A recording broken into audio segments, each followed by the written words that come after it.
Start with. Hello, everyone, and welcome to the final insight session for the IQEQ internship cohort this year. It's so nice to have you guys. Welcome. So please, we're going to start with introductions, your name and your LinkedIn in the chat, please, so we can get to know each other and get to see how well you're doing. So I'm going to start off first and put in my details.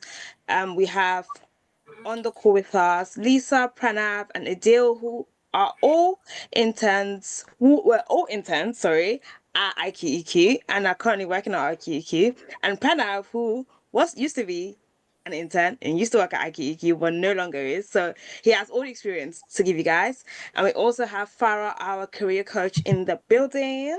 So you guys are in for a fantastic session today. So please drop in your LinkedIn, drop in your name so we can get to know you. I'm going to start in approximately 2 minutes. Amazing.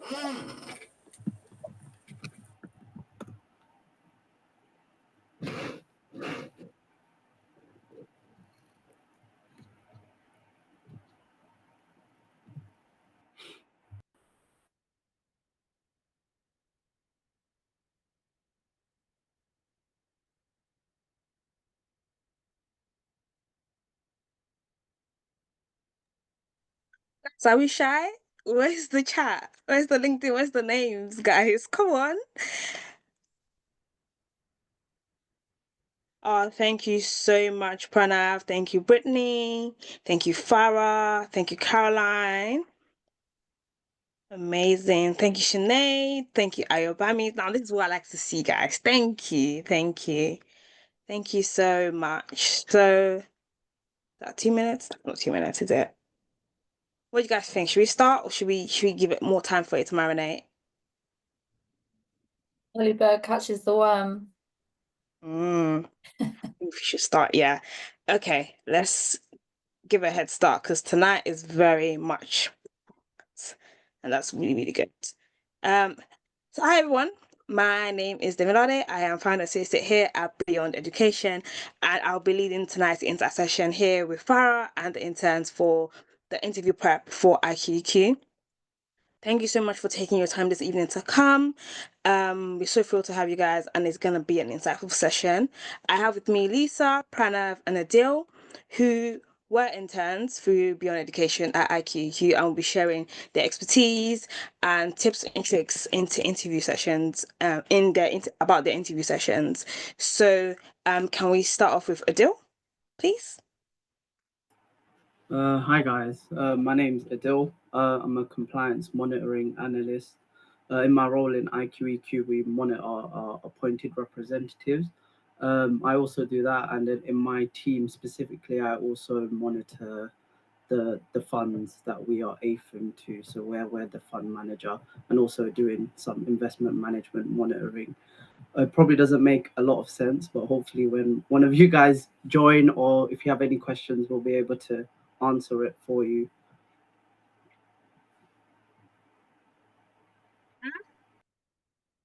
Yeah, sure. So just for full disclosure, what is being done at IQQ, no one needs a background in.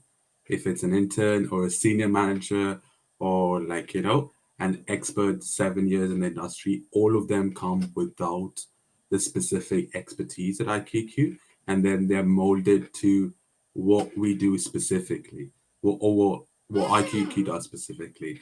I'm Pranav. I used to be an intern at IQQ. I think that was 2 years ago.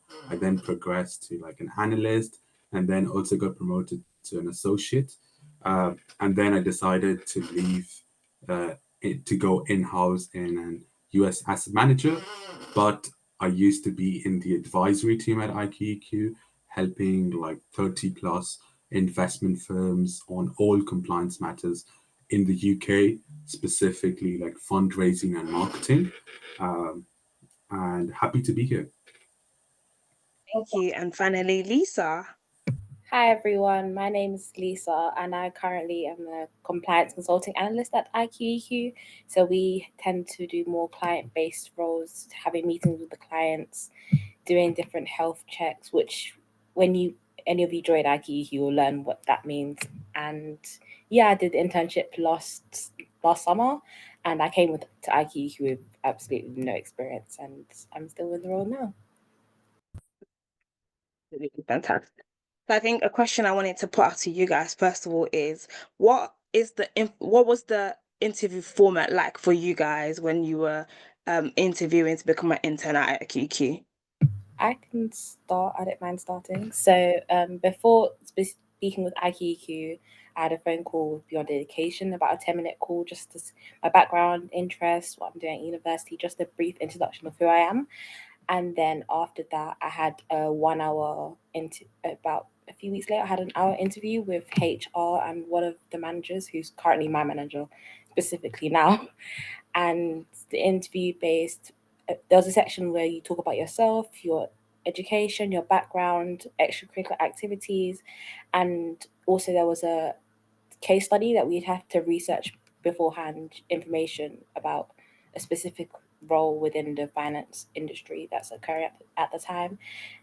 We'll probably get into it a bit more later on. And then from there, we'd have a conversation in the interview, discuss my thought process, what I think, and especially how IQQ is involved with that particular finance issue at the time. So that was my interview process, and then a call. That was about an hour, but it was more like a conversation rather than an interview, if I would say. Great. Any additions you want to add, Adil? Yeah, similar to Lisa, I had the screening call with Beyond Education, and then the second stage interview with the actual IQEQ with HR. I think my interview wasn't with one of the line managers; it was actually with Rachel, the managing director. So it was a bit more scarier. So I was like, "Oh my gosh, like, do I have to prepare more?" But generally, the interview was just a case study. Do your research. And it was pretty much more of a chit chat and just understanding why do you want this opportunity and like showing your hunger. That's how I found the interview or the interview process to be. How would you describe your experience as well? How would I describe it? It was in terms of what, like how it was easy or Maybe was it easy? Like, were you expecting it, or like kind of what was the layout like for you? it was easy. Obviously, it was easy. Obviously, if you do your research and align with like the values and trying to show your hunger. The only part I was a bit worried about is I'll be honest, I'm not the best at interviewing, so I was just doing a lot of practice interviews with family members and stuff like that. And lastly, Pranav. Yeah, I think so. I interviewed in like 2023, so it might have been different, but all three stages for me was done at the IQEQ side. So obviously HR round, then like just like a culture check round, and then like technical round. But yeah, I think I did a lot of research. I felt that was my like strong point, like personalizing my research and personalizing my answers to like mentioning someone on the call or mentioning like um, Yeah. something on their LinkedIn or talking about what their company does specifically and what I'm interested in. So I feel for me personalizing worked really well. Anything I did, and obviously I practiced a lot. Like I remember looking at the mirror and like saying out my answers and like reiterating my answers in different ways, different scenarios. But that's how I chose to like get ready. There's Yeah. obviously a lot of different ways, but yeah, interview Yeah. it was fairly standard and usual as you would expect, like any other places you're interviewing. But here, yeah, Yeah. Thank you for that. Did you guys, any of you guys, had to do case studies? And if you did, how did you kind of approach the case study? I don't mind stuff, but yeah. You can start. Yeah. I had one case study which was about I think I don't know if they're going to use the same topics. I don't want to specifically say, Will it? Yeah. just in case they say the same topic. But essentially, I first researched what that topic was, and then going above and beyond, I researched what IQ was doing in relation to that topic. And IQ had published articles. One thing about IQ, they publish a lot of articles. I think me and Adil have both written at least one, if not two, articles for IQ. So definitely check that out. So reading those articles, I got more of understanding of how IQ was involved in the industry, and then I referenced that in my case study session. This case study session wasn't too long. It was more about 15 minutes of me speaking and then another 10-15 minutes of questions and back and forth discussion. So that was my case study. Okay. Did you have a case study when you were doing yours? Yes, I did have a case study, but because mine was more specific to like a role in IQQ and like a team in IQQ, they provided me something that the team does like majority of the times. So they provided me like a financial promotion and asked me to review it and like provide my like comments on the financial promotion. So I essentially had to go through like reading regulations, understanding how that could be implemented to my case study, and then essentially formatting it in a way that is understandable.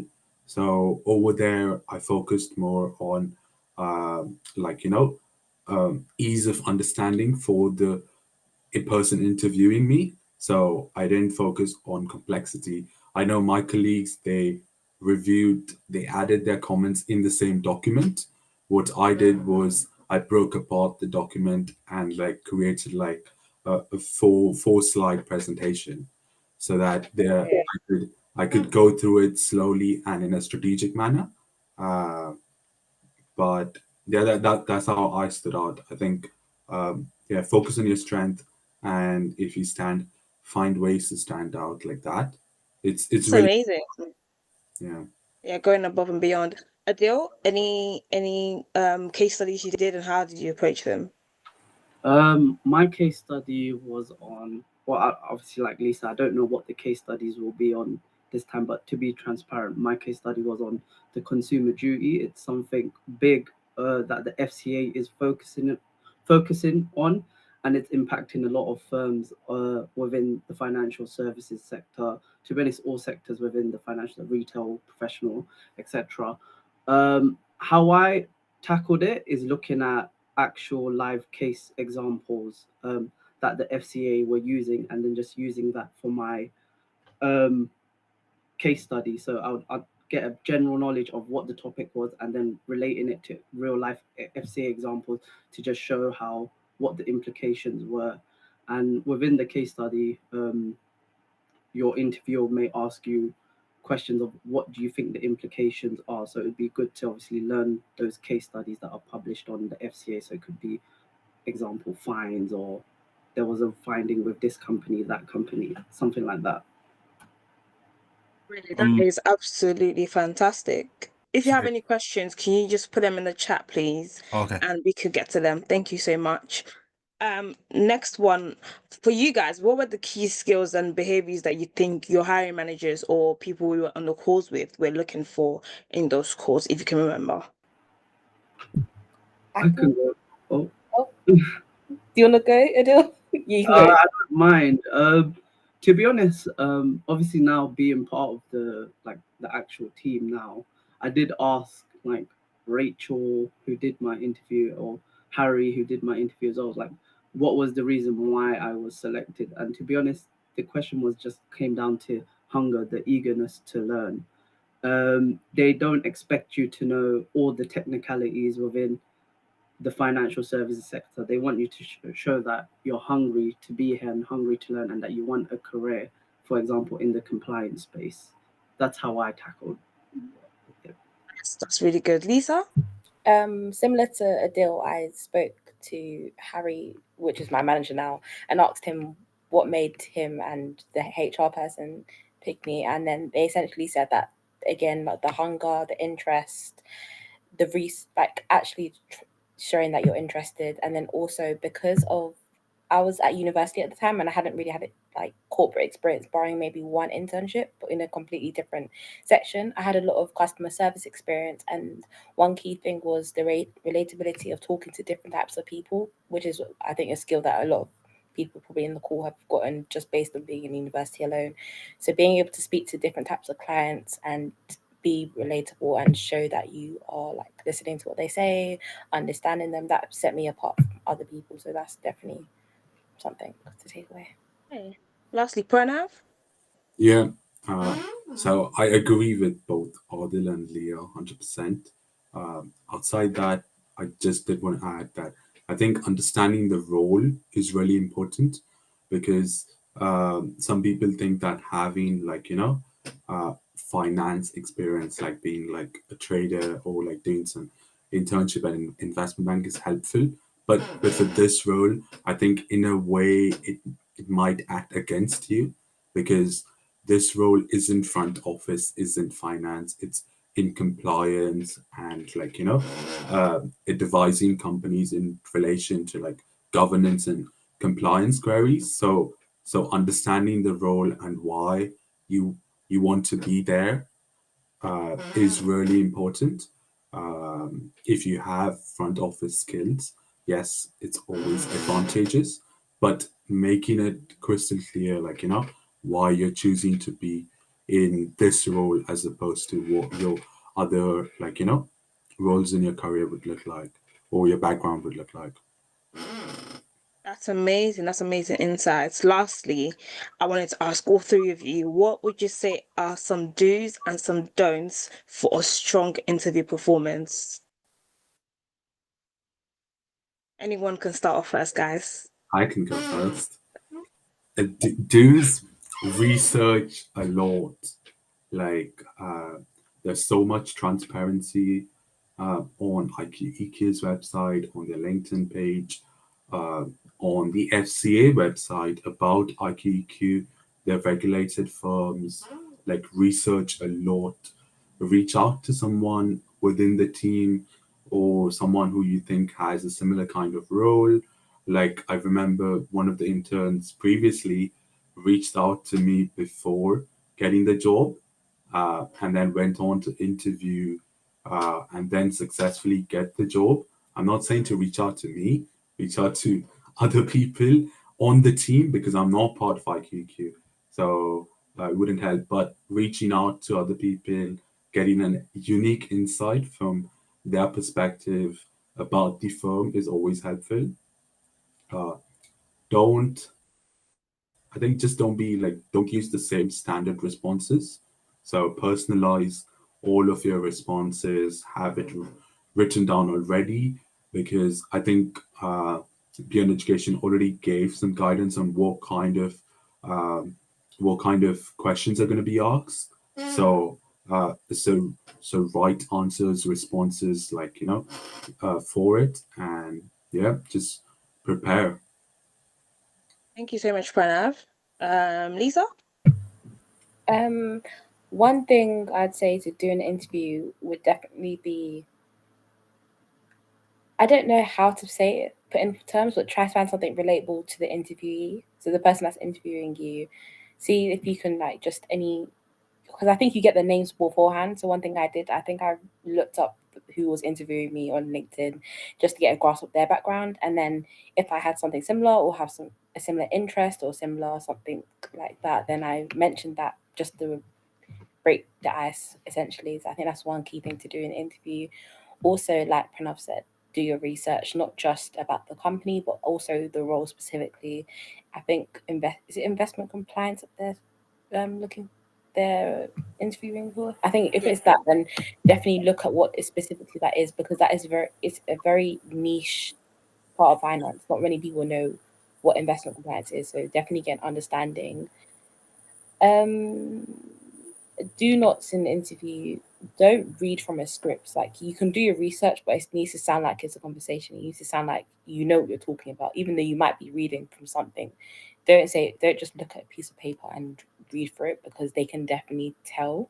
Also, don't just do the bare minimum research, because if they ask you follow-up questions and you don't have an answer, or you don't have a thought process, or you don't know where to get the answer from, they can also tell, okay, this person has just typed in investment compliance, read it, and then read it off the Google, essentially. So I think that's my 2 tips. Thank you so much for that, Lisa. Adil, finally. Yeah, I agree with Pranav and Lisa. Do your research. Do your research on the role. Do a basic understanding on what investment compliance is, what compliance is, understanding what the FCA does essentially, and also, like Lisa said, do your research on the people who are interviewing you. That's one way how I tackled my interviews, to see if I can relate to them and ask them general questions. I think don't ask too technical questions, because bear in mind, even right now, when technical questions are asked, it's not applicable to yourself. It doesn't have any relevance to you or to the person who's interviewing. They might not even know the answer, for example. So just keep it personable, in my opinion. Thank you so much. And you guys have actually answered every single question that was pre-submitted. So I actually don't actually have to do the Q&A next, because you guys have answered it. But from what I'm hearing from you guys, the major theme I'm hearing is to stand out, to do your research, and also to show the hunger. These are the 3 main things that I think is very, very important in this segment for our candidates to take away.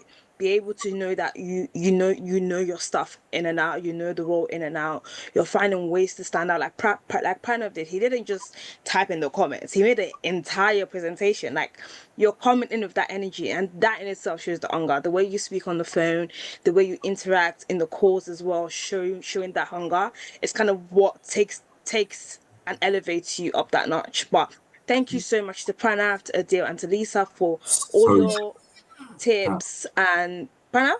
Sorry, I was just gonna add something to what Okay, sure. Lisa and Arvind were talking about, like, researching the interviewer. That is helpful very much for the end of the interview, when they give you a chance to ask questions. So that's a way you can also use to ask, like, their career in compliance, like, and how they progressed within different roles. But yeah, that was just something I wanted to, like. Yeah, thank you so much, Pranav. That's really, really good insight as well. But yeah, thank you to Pranav, thank you to Lisa, thank you to Adil for this segment and your great, great insights. Now we'll be moving on to Farah, who is our coach for today. Farah is known as the grad coach. She is our career coach here at Beyond Education, and she'll be leading this next segment on how to become an unforgettable interviewee. I'm excited as well, because I'll be learning so much stuff as well. But Farah, you have the stage now. Amazing. Thank you so much. And actually, thank you to Lisa, Adil, and Pranav for setting the scene, because I'm definitely going to be touching on some of those nuggets already.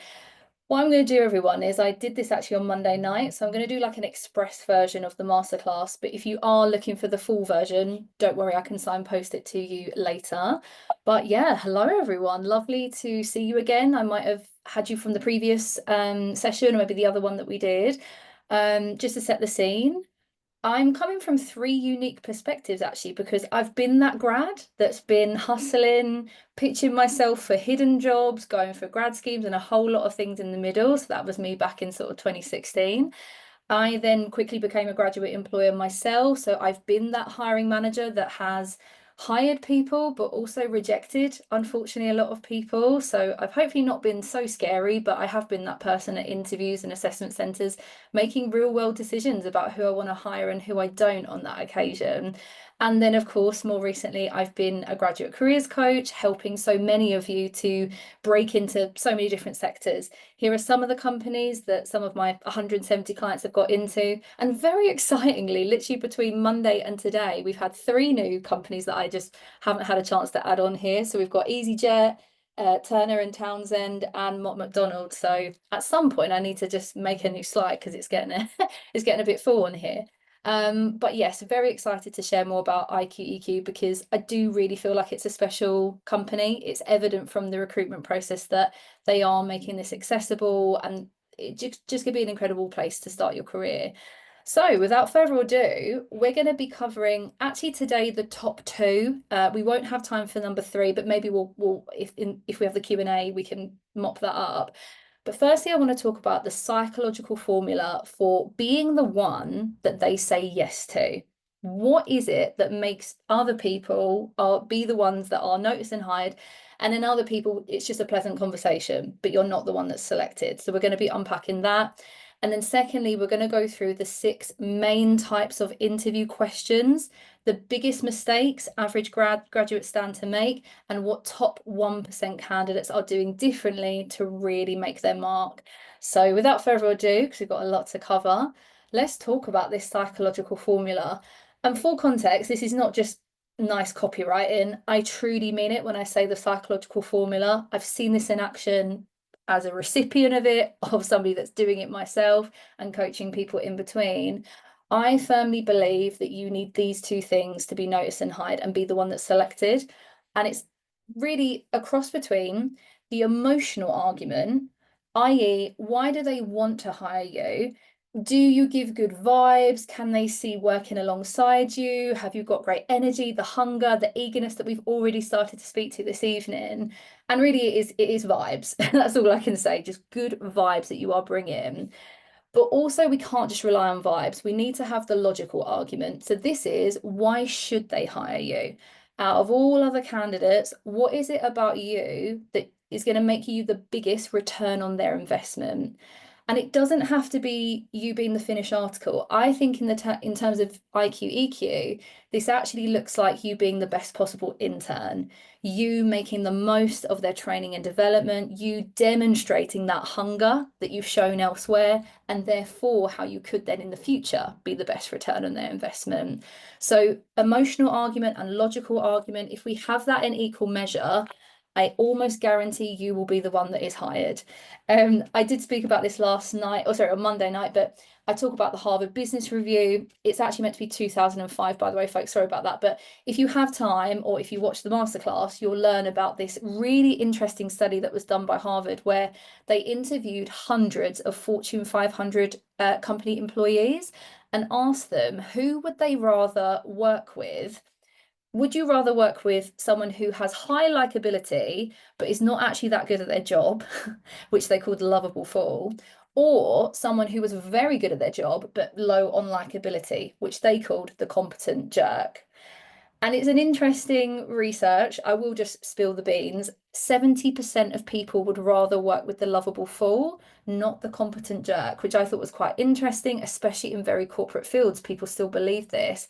So I say that to stress the importance of emotion. I think we forget about that when we go for more corporate high-end places, but emotion really, really does count. So the question is, do we need to balance the act for you? So everyone who's here today, I'd love for you to reflect on which one do you think you have most of, and which one do you need to work on that little bit more? And just to give some context, if you feel like you're high on emotion, but you need to work on your logical argument, that would sound like feedback such as, this was a really nice conversation, we thought you were great, but we had to go with another candidate, or you just didn't have enough experience. So if you've heard that before, it may well be that you need to up your logic, so have a think about that. Equally, it could be the other way around, where you're lower on emotion, higher on logic. And so feedback might sound like this: you're a great candidate, but not a strong cultural fit. And this one, admittedly, can be harder to actually get feedback on, because transparently, I'm not saying anyone in this room is going to do this, but imagine worst case scenario where you have really impressed with your experience, your transferability, but you've really not gelled with the interviewer. They're probably not going to give you that feedback that they didn't like you, because it's quite awkward. They probably will just ghost, which is not great. I'm not a fan of ghosting in any capacity, no matter how hard that conversation is, but it's something to maybe bear in mind. So just before we move on, I'd love to hear in the chat, which side do you think you need to work at interview? Is it upping the emotion? So, that rapport, that charisma, bringing the good vibes? Is it the logic side, really convincing them that you are the best hire that they could make? So yeah, let's see in the chat what everybody is saying. Okay, thank you, Kanzi. You're kicking us off. So logic for you personally. Ari, thank you. Logic. Interesting. Please keep sharing. I must admit, that is the biggest presentation that I see. Honestly, about 80 to 90% of the time, grads are amazing at bringing the vibes and the emotion, but they need to work on the logic. And my advice here is, again, it's not about you being the perfect candidate. You don't have to qualify yourself with a flashy internship, a first-class degree, a Russell Group uni. It's not really about that. It's about selling what you have got and making it powerful and relevant and engaging for that audience to hear. So it is really thinking about IQ, EQ. You know, you're getting an understanding now about compliance, about who is the ideal candidate to them. So you're going to start to get a sense of, okay, these are my best experiences that I can put forward. These are my best skills. These are my best USPs, unique selling points, that I can package up in a great story to really convince them, you should bet on me. I'm going to be the biggest return on your investment. But we will get on to how we can do that. So yeah, thank you so much for sharing so far. That leads us on to our 6 biggest question types. So we're going to kick things straight off with our classic motivational questions.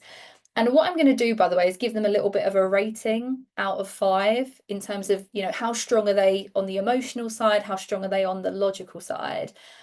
I would say motivational questions are honestly just quite important across the board, but I would say they're more emotionally driven, especially for a company like IQ-EQ. We've heard this evening from interns themselves that the hunger, the drive, the passion to go the distance is super compelling. So if you can bring that energy with why are you here today, why the role, why the sector, why the company, I think you're going to be pretty successful.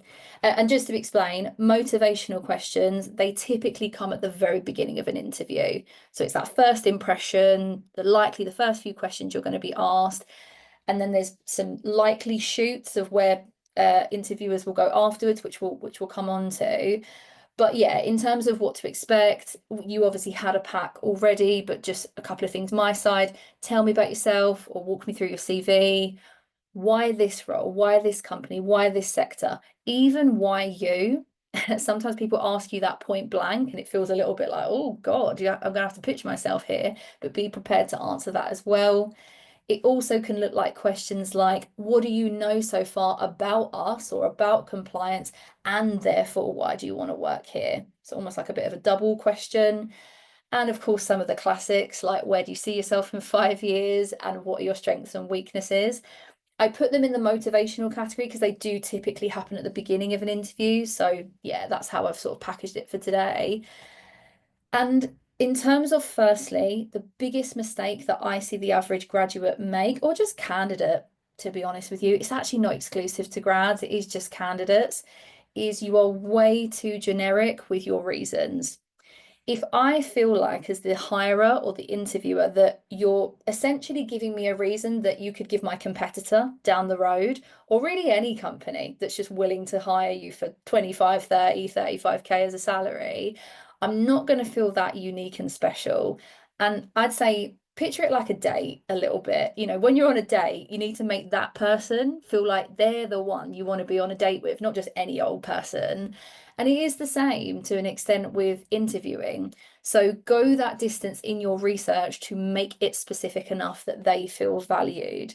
But some other things that can go wrong, your delivery might not actually match your language. So you're saying all the right things, but non-verbally or in your tone of voice even, I'm not convinced that the passion is there. So please remember that non-verbal communication accounts for so much of how we, convince people. So that matters. And I'd say as well, just a lack of answers. You know, you're not prepared for those questions and then they catch you out, or just a lack of structure. First impressions really matter. And that now leads on to the top 1% candidate behaviours. So again, I do want to caveat, I'm not saying for IQ, EQ, you need to do every single one of these things.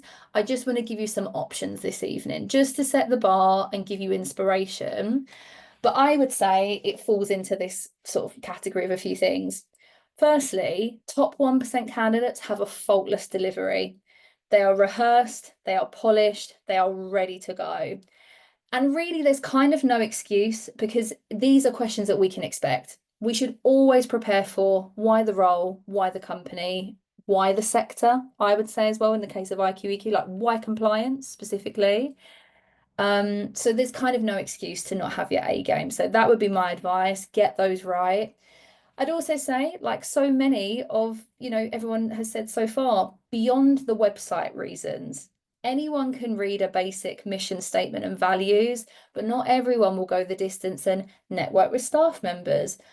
Come along to an insight session. You can pat yourselves on the back already, folks, because you're doing that live. So well done. You're here, you're doing the thing. And maybe even thinking about personal connections or stories that you have to the company. Not always the case. I know we had sort of Octopus Energy. That could be an easier one. So don't worry if you can't on this occasion. And lastly, the passion and the assertion is there. I'm going to be hearing phrases like, this is the perfect role for me because of X, Y, and Z. Or I know that I can excel here because of X, Y, and Z. So don't be afraid to claim these things and say what you mean rather than being bashful or humble. It's not the same as being aggressive or arrogant. It's just you showing your genuine conviction and its excitement for the role. So don't hold back. So there we are. They're my thoughts for motivational questions. If you've got any questions on anything I'm sharing, by the way, feel free to bank them, and we will have some Q&A after we've done all 6 of them. But yeah, without further ado, let's keep going. The next one I would say is competency-based questions. For example, tell me about a time when you've done X.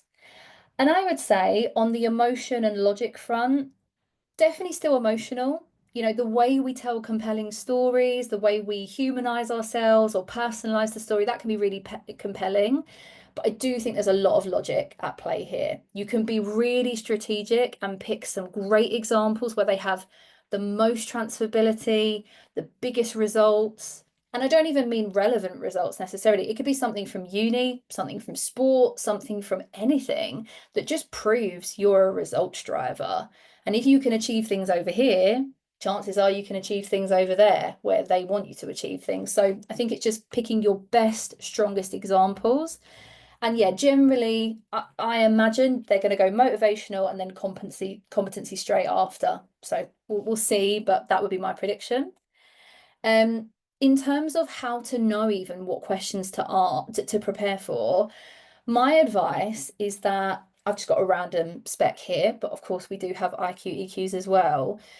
You want to treat that like it's your life mission to digest that spec. I want to see you highlighting every whiff of a skill, a quality, a clue that's indicating who is the ideal candidate to them. And don't hold back. I'd say, literally highlight everything until it's completely covered. And then my next step would be to put it into buckets or themes. So for example, you might see several things that indicate leadership potential. Like they might talk about becoming a future leader, working on leadership skills. They make it quite obvious. So then we can reverse engineer that and think, okay, tell me about a time when you've shown strong leadership potential. It might not be the exact question they ask you, but you'll be pretty close, I would say, to what they're looking for. And like I say, if you do that with sort of 5 to 10 buckets or themes of skills or qualities, you'll have some pretty good prep. And it might not be perfect, but it will give you routes that you can go down. So where do candidates go wrong with competency-based questions? For me, the biggest one has to be poor structure that leads you to weak answers.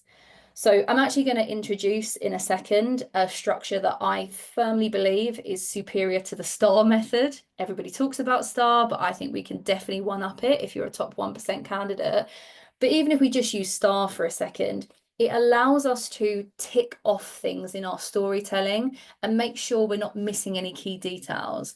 So I do think structure is important, not just for them to clearly understand you, but for you to know you've methodically ticked things off. So that, I think, is my biggest mistake there. Other things can look like you've just picked perhaps the wrong example or a slightly weaker example. Like, for example, if they said, in fact, this isn't actually a competency-based question. Maybe I'll turn it into a competency. Like, tell me about a time that you faced a huge challenge. that's super broad, but let's just run with that for example. If you pick your degree, I'm not saying you can't use it, but everybody who's applying has a degree. So unless you're going to convince me as to why that degree for you was a huge challenge, and maybe it was especially technically rigorous, you had personal challenges that you navigated and were victorious with, but you've got to sell it. Otherwise, it feels quite mid because anybody can bring their degree. So really try to think in terms of unique selling points or unique experiences that maybe not everyone can say. Other things where people can go wrong, I won't share everything today, but just a couple of things I want to highlight. When you're saying the STAR method or the new method I'm going to recommend, if you're not giving enough personal specific actions that you took with respect to the question, it's not going to be what we're looking for. Because if you say the team did this or we did this, we're not interviewing the team, we're interviewing you. I only care about what you personally contributed, what you brought to the table, what you made a difference with. So again, be selfish. It sometimes feels counterintuitive, but we really want you to speak about yourself and just unapologetically do so. So now everyone's probably wondering, okay, what is this other format that a top 1% candidate is bringing? And undoubtedly for me, it is the Carl method. Now, you might have heard me talk about this on TikTok or LinkedIn, but to get everyone on the same page, this, my friends, is the Carl method. It's taking all the good from STAR. So as you can see, we've got the A, the action, and the R, which is result, but we're dressing this up with 10x the storytelling power. So at the beginning, rather than situation and task, we're going to change it to challenge. And the reason why I like challenge is that it's going to force you to pick the hardest version of whatever they're asking for. And your job is to paint a dramatic, enticing picture of what you were up against in the beginning of that story. The bigger the challenge at the beginning, the bigger your results are at the end, because that's your sort of hero story. You were faced with a challenge and you overcame it. We're then absolutely going to use action and results. So like I mentioned earlier, 2 to 3 specific personal things that you did to address the question's topic. So for example, if it's like, tell me about a time that you showed leadership, here are my 3 things that I did to be a great leader, for example. Results can be quantitative, so pull those lovely stats that I'm hoping you're going to have on your CV, at least somewhere. But also think about qualitative things as well. It could be happy customers. It could be all-time high staff morale. It could even be just like a personal sense of accomplishment, you know, something you never thought you were ever going to achieve, but you did it anyway, and you're so proud of yourself. Those things are lovely, and they add a lot of colour and richness to a story. And then lastly, learning/linking. Now, for me, this is the biggest selling point of Carl and something that STAR fails to do, which is explain, why does this story matter to me? Like, imagine I'm, you know, IQ, I'm looking for someone in compliance, I'm looking for a great intern. Why does this story matter to me? I need you to say, here are my greatest learnings that I'm going to bring forward now into this internship. Or here's how this links to what I know I'm going to be faced with as an intern here. So if you connect the dots, it means we don't have to do it for you. And if I'm honest, if you can make our lives easier in understanding the connection between this story and what we need, you're absolutely going to shine as a candidate, because you're just making it easy for us to make that decision. And just for context, I have actually got a little Carl scenario. I'm not going to say it in the most perfect way, but I just thought I'd give you one example just to set the scene about what we really mean here. So for context, the question is, tell me about a time you've worked well under pressure. So this is what I would say, roughly. So the most pressure I've faced so far was undoubtedly my final year at Bath Uni. So not only was I aiming for over 80% in all 7 of my econ exams, because I really wanted to get a first class degree. I set that goal for myself from the very beginning when I started uni as a first generation grad, and I was determined to achieve that. But also I was serving as an econ president for the society. I worked over 20-hour weeks managing my team of 15, and we had over 100 members to look over as well. And finally, I also worked 3 times a week at my SU cafe as a team leader, where I had a team of 5 and we were serving over 50 daily customers. So all these responsibilities were colliding, and it was at times causing some pressure. But here's what I did to work well in spite of this. Firstly, I use Google Calendar religiously every day, both for myself and for my society exec team. And that really allowed me to time block my studies, society meetings, and all my shift patterns. So I knew exactly where I should be and what my focus was. Secondly, I actually learned a brand new method called the Eisenhower Matrix. I don't know if you've used it before, you might actually use it at work, but this actually helped me to sort out my tasks into importance and urgency. And this totally transformed my prioritization skills and brought back lots of extra time for my studies. And finally, I set myself non-negotiable SMART actions to keep myself accountable with my work. That way, I wasn't just, doing busy work, I was being effective at the same time. And in terms of results, I'm so thrilled to say that I did succeed in achieving my first class degree. As I say, I was determined to do that as the first person in my family to go to uni, and that meant a lot to me. But also under my leadership, Econ Society grew to its highest members yet, making a 20% increase on the previous year. So we went from about 85 members to over 100. And finally, I managed to maintain my team leader role at the SU Cafe, and I was really thrilled to receive feedback when I left in the summer about my empathetic yet efficient leadership style. And through this all, I learned that setting ambitious goals means nothing if you don't have a solid plan to back it up. I also knew my intrinsic why for getting a first in my degree, and that really helped me show grit and determination when it did get high pressured. And I know that inevitably there will be challenges like this ahead in IQEQ. Changing it for today. From this experience, you can trust that I will be a graduate who rises to the challenge, finds a way no matter what to navigate the pressure, and have that follow through to achieve great results in the end. So not saying that's the most perfect delivery, I'm kind of riffing it a little bit, but hopefully that gives you a good sense of how you can really go to town with all 4 of these areas. You can obviously shorten it, but I wanted to give you like a full response today as inspiration. And that is, something that you can be working on. Let me just check in with time actually. Cool, we're doing okay for time. Awesome. Okay, so we're going to move on then to strength-based questions. So these are, tell me what you enjoy or what you're naturally good at. These are quite common if it's more of an entry-level role, so possibly for an internship like this, because essentially you don't need the logical argument as much. It's a lot more about your emotion and just what you're willing to bring as potential. So questions could sound like, how would your friends and family describe you? What energizes you at work? What is your proudest achievement and why?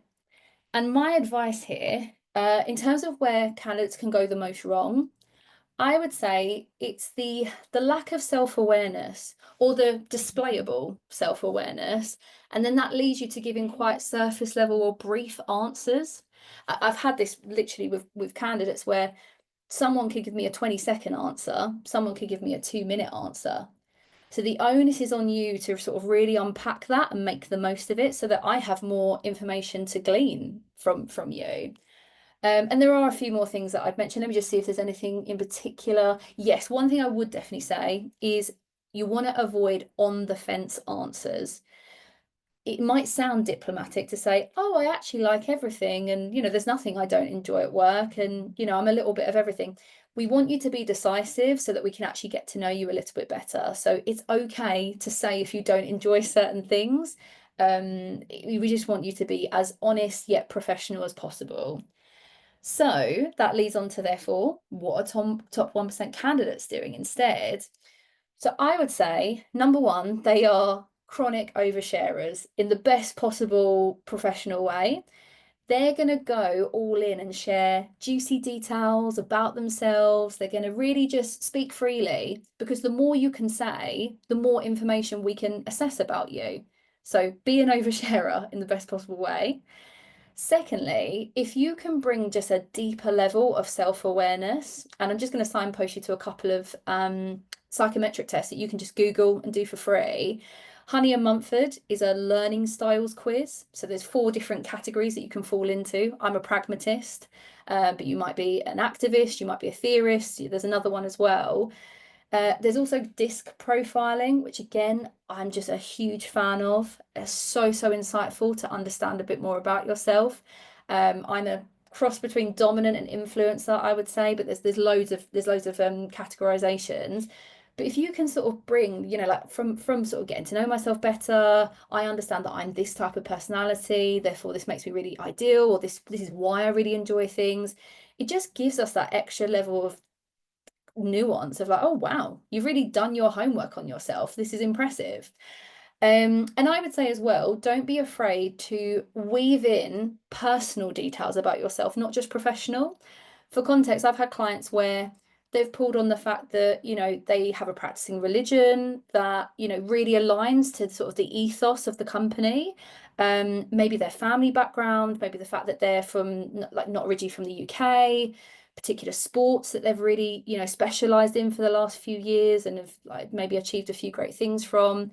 So just think holistically about yourself. It doesn't always have to look like your degree or internships. Think generally about who you really intrinsically are, and it will make for a memorable and compelling response. So, the last few, transparently, actually, look, can I just double check, Demi, actually, are all of the candidates, if they get to the last stage, are they definitely going to do a case study? Or can you not reveal? If I can reveal. That's fine. So Yeah. what I'll do actually, the last three are a little bit more optional. I feel like they could crop up, they might not. So I'm just going to do like a more whistle-stop tour of these ones. But just so we're on the same page, situational questions, i.e., what would you do in X situation? These can crop up from time to time. In terms of the emotion versus the logic, there's not a ton of emotion to them, in my personal opinion. There's a little bit of emotional intelligence. So, for example, if you get given a situation about, how might you deal with a client who has this particular issue, obviously, if you can show good emotional understanding there in your solutions, and that's good. But they're mostly quite logical explanations. So, in terms of a few scenarios, I think companies like to ask things like, would you rather? One that's a bit tricky is, would you rather cut corners or miss a deadline? They're almost sort of the impossible scenario. So it feels like you don't want to pick either one, but it's good to pick something. Or most commonly, it would be like, imagine this happens, what would you do in the situation? So for example, let's say you're going for a marketing job, it might be something like, imagine a new client calls you up and asks for a last minute campaign revision that isn't in the agreed contract. What might you do to ameliorate the situation? So a few things in there, new client, last minute, not in the contract. So just, how would you cope with that? And again, my advice here, where most candidates go wrong, is there's just an instant panic. A kind of like, oh no, I didn't think they were going to ask me that. And it leads to more of a knee-jerk response. So as you'll see in a second, my advice is, number one, think about the question. It is absolutely fine to give yourself a beat, think for about 10 seconds, and then give the response you want to give. There's no glory in just instantly replying if it's then going to be sort of a middle of the road response that you are then like, oh, I wish I'd said something a bit different.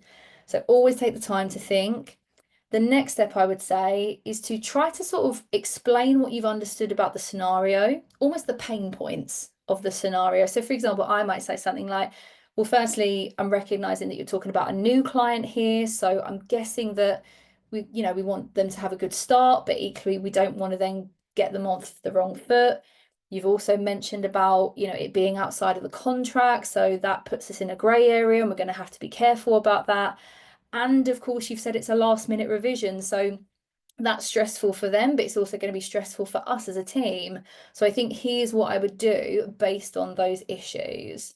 So even that, it buys you time, to be honest with you. It allows you to think, right, okay, yeah, these are the things I do need to consider, but it shows your understanding of that exact scenario. And then my best advice is just to walk us through 2 to 3 practical things that you would do, preferably in chronological order. So you might say, I think my first step here would be this, and here's why. Secondly, I'd move on to this, and I think that's important because of X, Y, and Z. And finally, I'd finish up by doing this, and here's why. That way it's super clear, very structured. And yeah, like I said, doesn't have to be perfect, doesn't have to be the right answer. But so long as they can see your thinking and your justifications, often it can be enough to get hired anyway. Penultimately, we have commercial and technical questions. So it really depends on the role. I feel like in terms of today, actually, it's going to be more commercial rather than technical. So this can crop up with, you know, consulting, marketing, HR, any type of sort of business facing role. So for the context of today, it will be something like, tell me what you think about X. Obviously, if you do a case study, that's a little bit different because it's like an elongated version of a commercial question, but they might just ask one-off questions. Like, for example, for marketing, what do you think are the biggest threats and opportunities that AI is going to pose to our sector? For banking, it might be, what are some of the biggest consumer trends that you've observed within banking? And in terms of my advice here, don't fall into the trap of having the immediate imposter syndrome. You're gonna feel like you don't know everything about this topic because you don't. They don't. Nobody does. Nobody knows about AI yet because it's so undiscovered. There's so much that we need to consider. So my advice is don't underestimate yourself. You're going to know more than you think, and the best candidates are the ones that just say what they think and you're not trivializing it. And yeah, like I've said here, I'll just focus on commercial questions for today. In preparation, like so many of us have already said today, which is great advice, think OTT prep, but OTT actually stands for opportunities, threats, and trends. And again, it doesn't have to be super in depth. Even if you just set a timer of half an hour and you just look these things up on Google, you can look at IQ-EQ's blogs, previous case studies, speaking to someone who's been there and done it as an intern. They'll give you some insider information. But don't be afraid to give your opinions. And you can even then make it a bit of a conversation. You know, after you've given your response, you can say, you know, what do you think about my opinion? Or actually, I'm curious to know if we have time, what's your take on X? That could be amazing because then before you know it, it is like a conversation, not an interrogation. And I do think there's a confidence there of let's treat our interviewers like they're no better or no less than us. We're just equals here having a conversation. So that would be my advice for those. And finally, wildcard questions. So as the name suggests, anything goes. I've heard super quirky ones like if you could be a dog breed or a kitchen utensil, what would you be and why? I mean, transparently, what a nightmare question, but it's been asked, so try to have a growth mindset with it. But it could also look like very, very unusual commercial questions. I don't know if they're going to really crop up for IQ-EQ, but it's good to put it on your radar anyway. Things like the classic, how many tennis balls can you fit in a delivery lorry? Or how many dry cleaners do you think there are in London? So my advice here, well, in terms of emotion and logic, is kind of level pegging, to be honest. They're just unusual questions. So you just have to throw yourself in. My biggest advice is run with the uncertainty. Where candidates go wrong is it's so spontaneous that they end up just having a bit of an internal meltdown and they're like, oh, I can't do this. And you give up before you've even started. Don't self-reject. Say what you think and let us make a judgment on it because you don't know what your competitors are saying. Your competitors might have said nothing. If you give something, it could be the best response we've had all day. So don't judge it, let us judge it.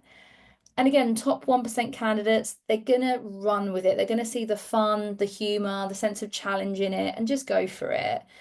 And I would say they take the time to actually think, similar to the situational ones, but if you need to take 10 seconds, it's fine, even more than 10 seconds. You could caveat it and say, wow, I've never heard that question before. That's interesting. Let me take a second to think. Or even you don't even have to justify yourself. You just think. You might even have a notepad. And to be honest, if I had that question, like how many dry cleaners are there in London, I'd have to quickly just get out a pen and paper and just do a couple of sums and then walk people through my thinking. But yeah, so long as you have some sense of strategy and you justify your reasons as you go, it's going to be a good enough response. There's no perfect response to these. There's a good enough response and you have to throw yourself in. So yeah, there we are, folks. They are the 6. Now, as a check-in before we go to Q&A, I'd love to know which one or which ones do you think that you need to work on the most? Let's share in the chat. You can just put the numbers, that's fine. And then, yeah, we can open up the floor to Q&A as well. So let's see what we've got in the chat so far.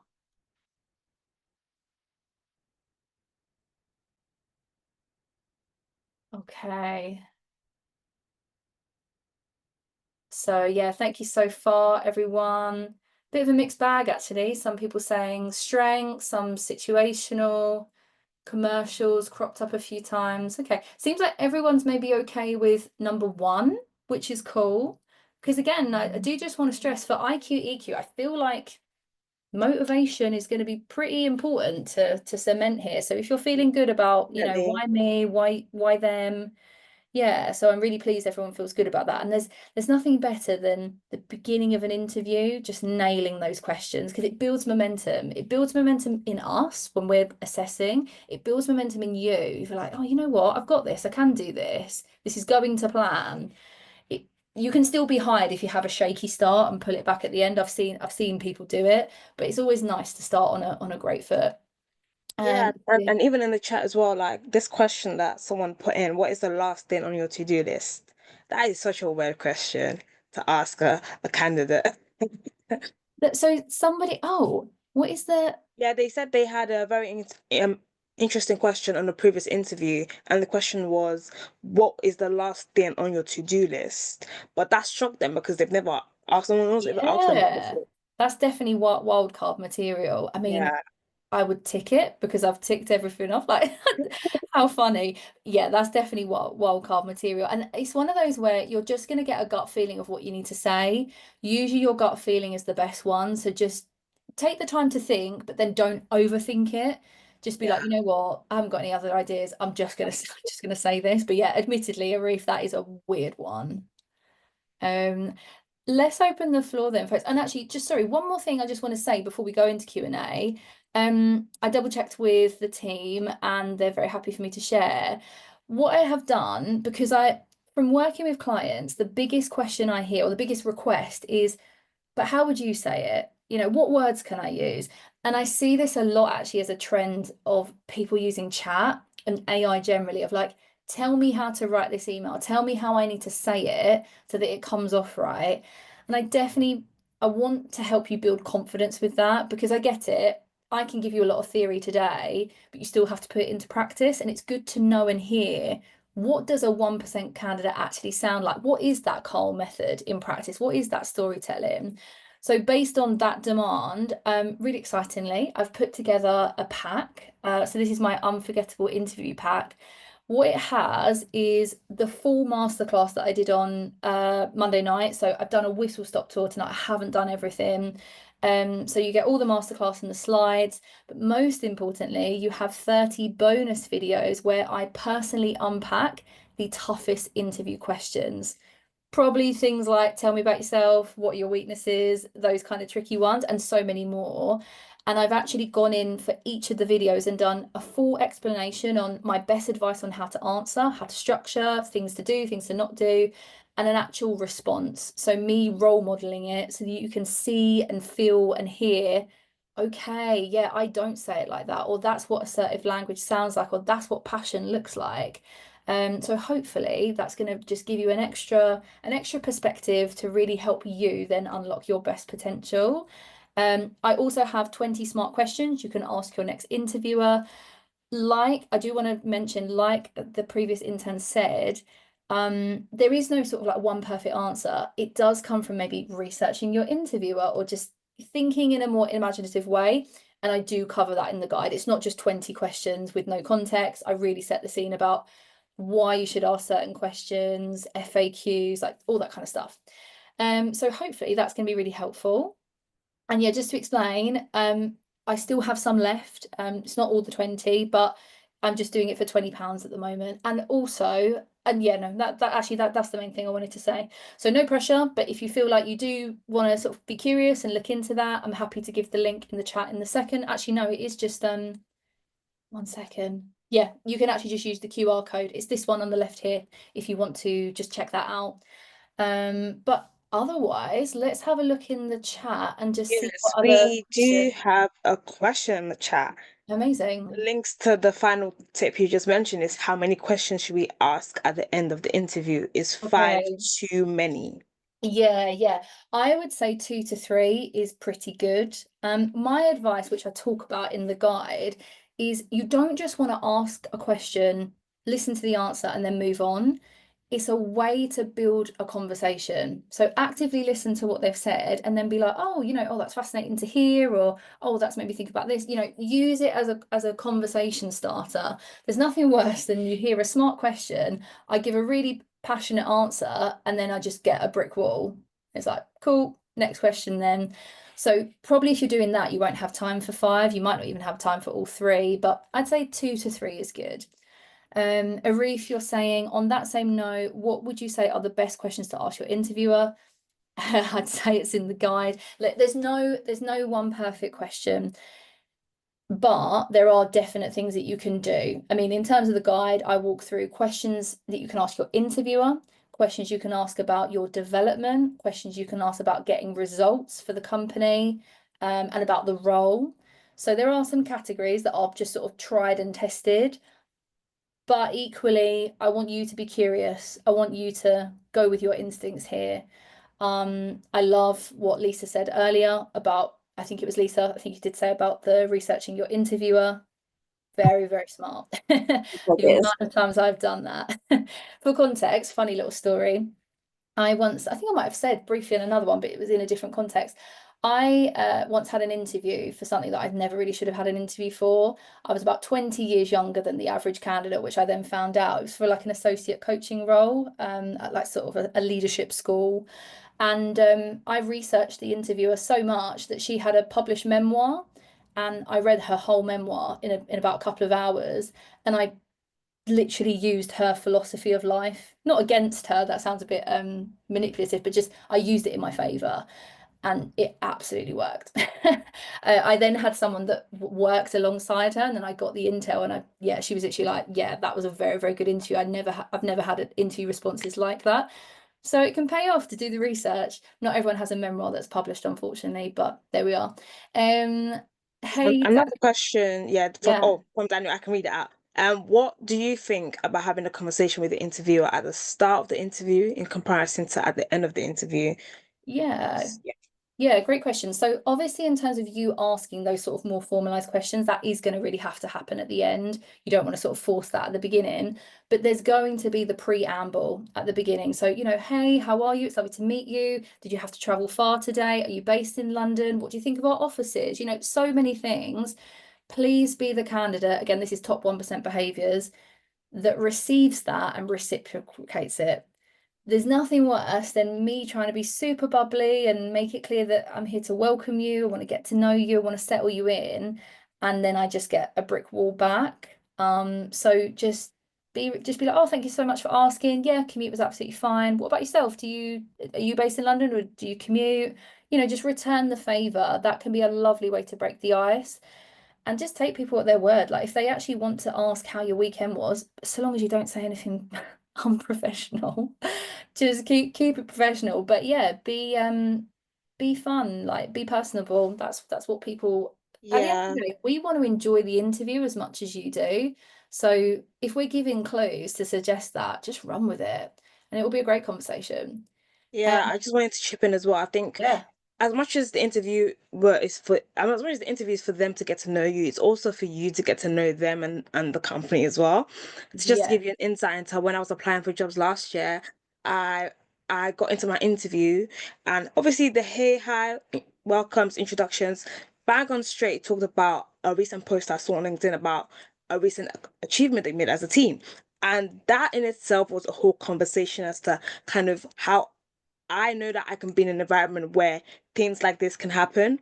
So you always need to ensure that, yes, it's an interview for them to know about you, but you're also there to kind of understand, is this the right fit also for me? And come in strong with that kind of like, I want to know more, I want to learn.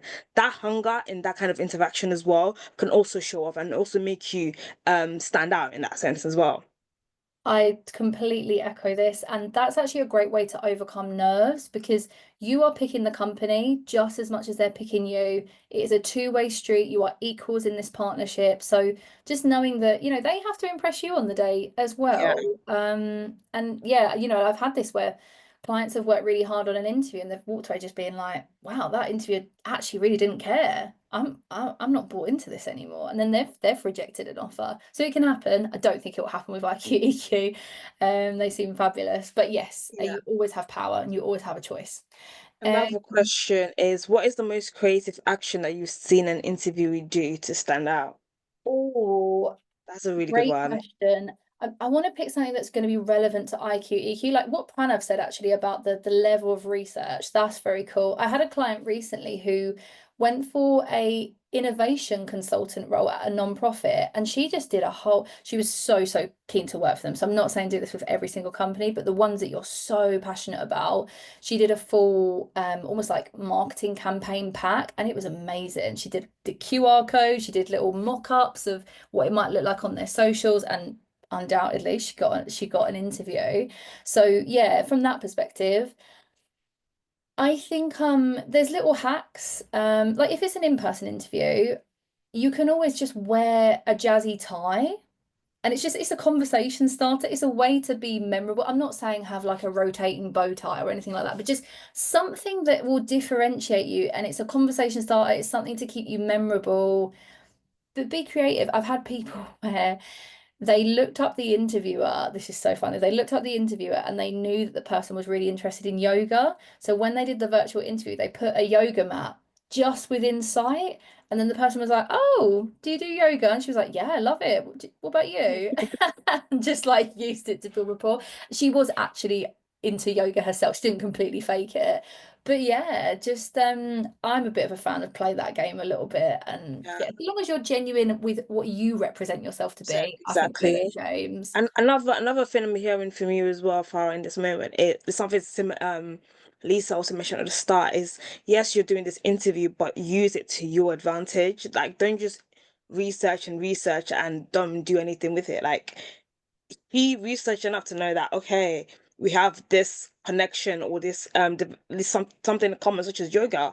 I'm now going to use this to my advantage to kind of break the ice or kind of get to know my interview better, to make sure that, you know, it's a kind of a calm environment for me. So research, know your stuff in and out, but also use it to your advantage. Don't just sit on all that knowledge and not use it.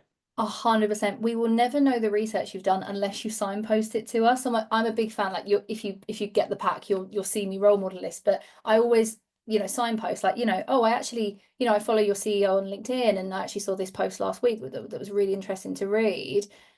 Blah blah blah blah blah. Like the fact that you've introduced that, I'm impressed by the fact that one, you follow our CEO, one, you're actively on LinkedIn, and two, you're actually then making a critique about it. So just always tell us where you're getting this information from, or you know, like, you know, I've been following your blogs on IQ EQ. You know, there's a couple of favorites such as X, Y, and Z, but there was one last week that you posted, and that really got me thinking about X. You know, go for it. Tell us what you've done. Otherwise, we just won't know. Yeah, another question. I heard you can ask the interviewer the question, is there anything I should clear up that you were unsure about at the end? Is that a good question to ask? Yeah, this is a really interesting one, and I've used this, but not quite in this language.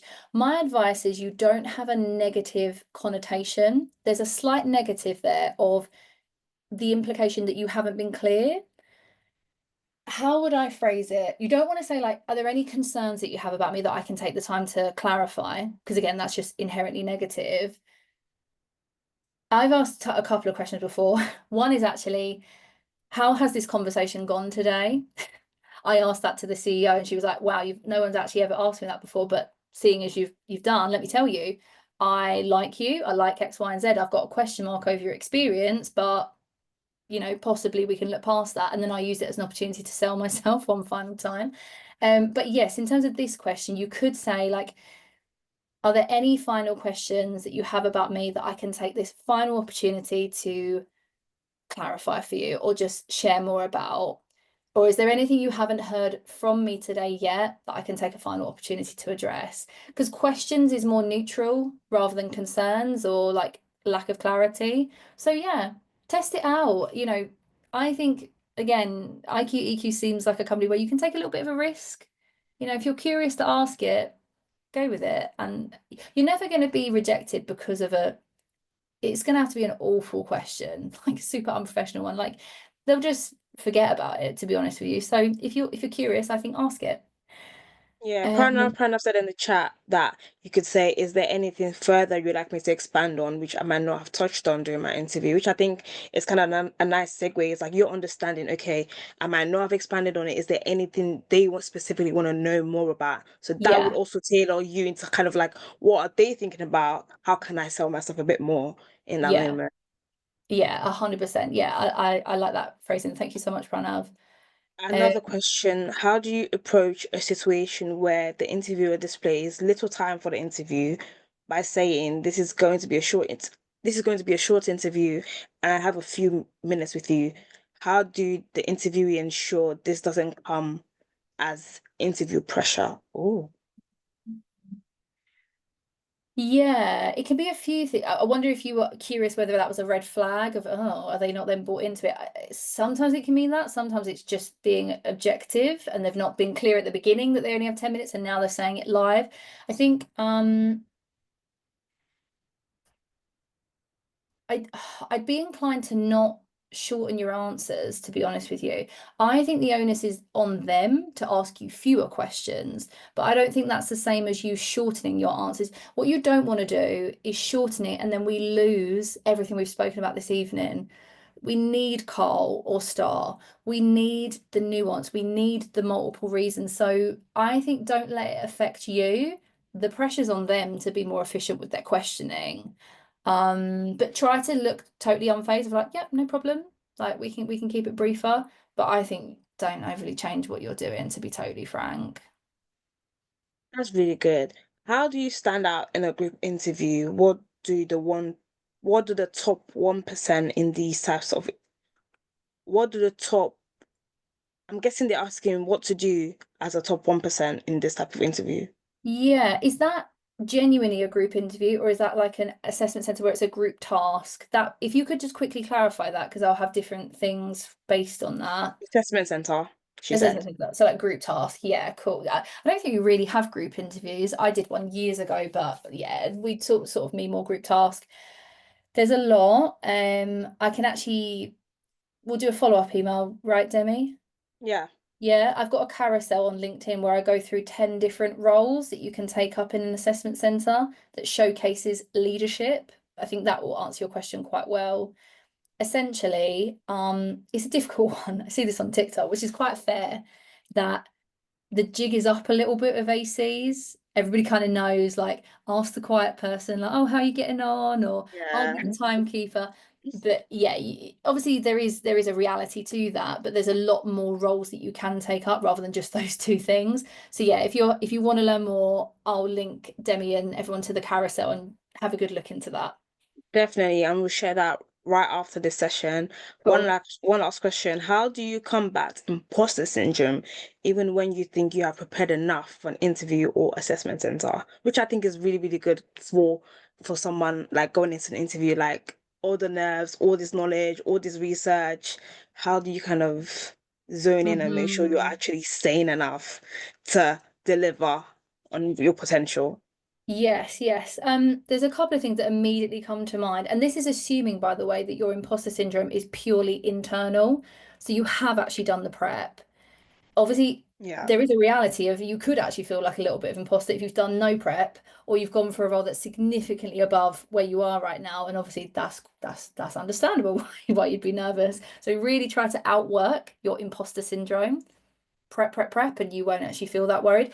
But still, internally, I get it. You can still feel that. I think a couple of things spring to mind. The first one is please know, without me sounding super cliche, but I can tell you as an ex-hiring manager, you deserve to be there. I promise you, I'm not going to waste my time interviewing someone I don't have a vague interest of already wanting to hire. So you belong there. There's a reason why I've picked you over somebody else. Like you have been picked over someone else at some point. So own that and claim that. Secondly, I think what can happen is sometimes we might be a little bit over prepared, and then it's that pressure of, oh my God, it's the day. I've got one shot. I've got so much I want to say, so many directions I can go in, and then the execution falls down. So I would really, really be cautious with that. We definitely want to prepare, but you don't want to be like reading all your notes the second before you go in. You don't want to be doing an all-nighter until 5 in the morning. Like, please give yourself that time to sort of switch off and just get your mind right, because yeah, there is a point where that becomes a bit too much, and then the pressure, you'll just crumble under the pressure. Be Yeah. kind to yourself, and that should hopefully ease that if you've got sort of anxiety around the performance side. Definitely. And I just want to really quickly echo what Farah said in that moment, is that for you to even have an interview, they see potential. They want you on the table, but this is your chance to actually sell yourself and say, this is why you need to hire me. And I think if it's about the research or the over preparedness, I think another thing that I like to do sometimes is to have at least 3 main things I want to get across. If I don't do all the depth and all, there's at least 3 main things I want to be able to say that I know that will get me through to that next step. Focusing on those things, saying those 3 things, and everything else is fine. That's kind of how I kind of go into these sessions, to understand, okay, even if I don't get through my entire prep or presentation or script, whatever I have, if I mention these 3 things at different stages of this interview, I know for myself that I've justified the hard work I've done, the research I've done, and I've given myself the best shot. So I think that that would I be something you really can rate also that. incorporate. I really rate that advice. That's solid. Any more questions? I don't think I've skipped any. Really good questions though. And interestingly, an overlap with some that I heard on Monday. So these are clear themes, and that's also nice to know that you're not the only one that has these concerns and fears. Exactly, yeah. Honestly, like, even, I mean, these days I'm self-employed, so I don't really interview for anything, but I even think with all the knowledge that I have, I would still be nervous going to an interview, because it's just what it is to be a human being. Any sort of uncertainty, we can always prep and try to outwork it and predict, and we can pretty much predict most of questions, but is that thing of, you have to accept that you're never going to be 100% perfect. It's inherently uncertain, and anxiety follows uncertainty, but it's okay. That's a very valid human response. And just know you can cope. You can cope with uncertainty. So yeah, that's probably the biggest thing I'd love for you to take away. Like, you can do it, you can cope with it, even if a wild card comes your way, even if something you weren't expecting comes your way. Just trust that you have the ability to navigate it. And another thing you mentioned at the start as well that I wanted to mention as well is, you guys don't have to answer your questions straight out. You can take a moment to breathe in, to actually think about it, and like actually process the questions. You don't always think you're on a time crunch, ready to, like, if I don't answer in like 10 seconds, it's gonna be like a ban or something. No, there's no ban anywhere. Take your time, have a cup of water next to you, sip some water, make sure you're calm, because that presence in itself, they can read the anxiety off you from the screen. You don't want to take that to the interview. Yeah, And I by the don't way, think it can even go the other way, where because you've had the confidence to be like, I'm going to take a second, yeah, that impresses me. I'm like, great, you're actually thinking about this, you're taking your time. And another piece of advice, whether you even need more time or you just want to get clear on that exact question, please ask us to repeat it. Just be like, you don't even need to justify it, but if you want to, you could just say, I want to get this situation right. Do you mind just repeating that one more time for me? Or even a clarifying question of like, oh, can I just clarify? Did I hear that right? It's a new client that you just mentioned. Okay, great. Based on that, this is what I would do. Because again, we want you to answer the question that we've asked. And if you rush that, or you're nervous, or both, you might have thought you heard it and then you hear it yeah, wrong. you didn't hear Oh, it. that's a Yeah, lovely response, but it's not what I was hoping for. So don't be afraid to do that. That is okay. perfect. I don't think there's any more questions, and we're kind of right on time, Farah. This is exciting. Oh, wonderful. Also, don't feel scared to say, I don't know this specific thing, but I do know about the sector. Okay. Yeah. Yeah, that's good, Pranav. Thank you for that. Um, there's no more questions, Farah. Any final tips, nuggets, advice for our soon-to-be IQEQ interns for 2025? Yeah. How amazing, actually, that someone, at least one person in this room, is going to be it. So that's really exciting. I would say the biggest thing from today, I do not want you to walk away feeling overwhelmed by what I've said today. You do not need to action everything that I've said. Even if you action 20% of it, or you just take away the Carl method, or you just do one thing differently, it's moved the needle in your favor. So we're not looking for perfection. I know it's cliche, but it's not perfection, it's progress. You're already doing the work. You're here this evening, you're giving up your time to listen to interns, to, hear Demi, hear me. You're doing a great job. So just keep going, because you've clearly got the right mindset by being here this evening. Definitely. And you guys have already put yourself in the best position to be in attending this session as well. So don't stress too much. I've just put into the chat as well, at Beyond Education, we have an interview prep template, a Notion template that Stephen has done. I can swear by this. I used this for my Octopus Energy internship. It worked out for me. I used it for my Federated Hermes internship and it worked out for me. So I can tell you it works. So please use that. It will also be in the email that I'll be sending up as a follow-up email. All of Farah's resources as well will all be linked as well. So please take your time, dissect the job description, dissect the nuggets you've learned today and how to apply it, and just take your time to understand the role, understand why you're there. And honestly, guys, just go forth, do amazingly well, and it's all gonna work out. Thank you so much again. Thank you so much, guys. Thank you so much again for coming to this final session. And I wish you all the luck in the world. And I hope to see at least one of you guys this summer at IQEQ. Bye, guys. Exciting. Bye, everyone. Lovely to be here. See ya. Bye.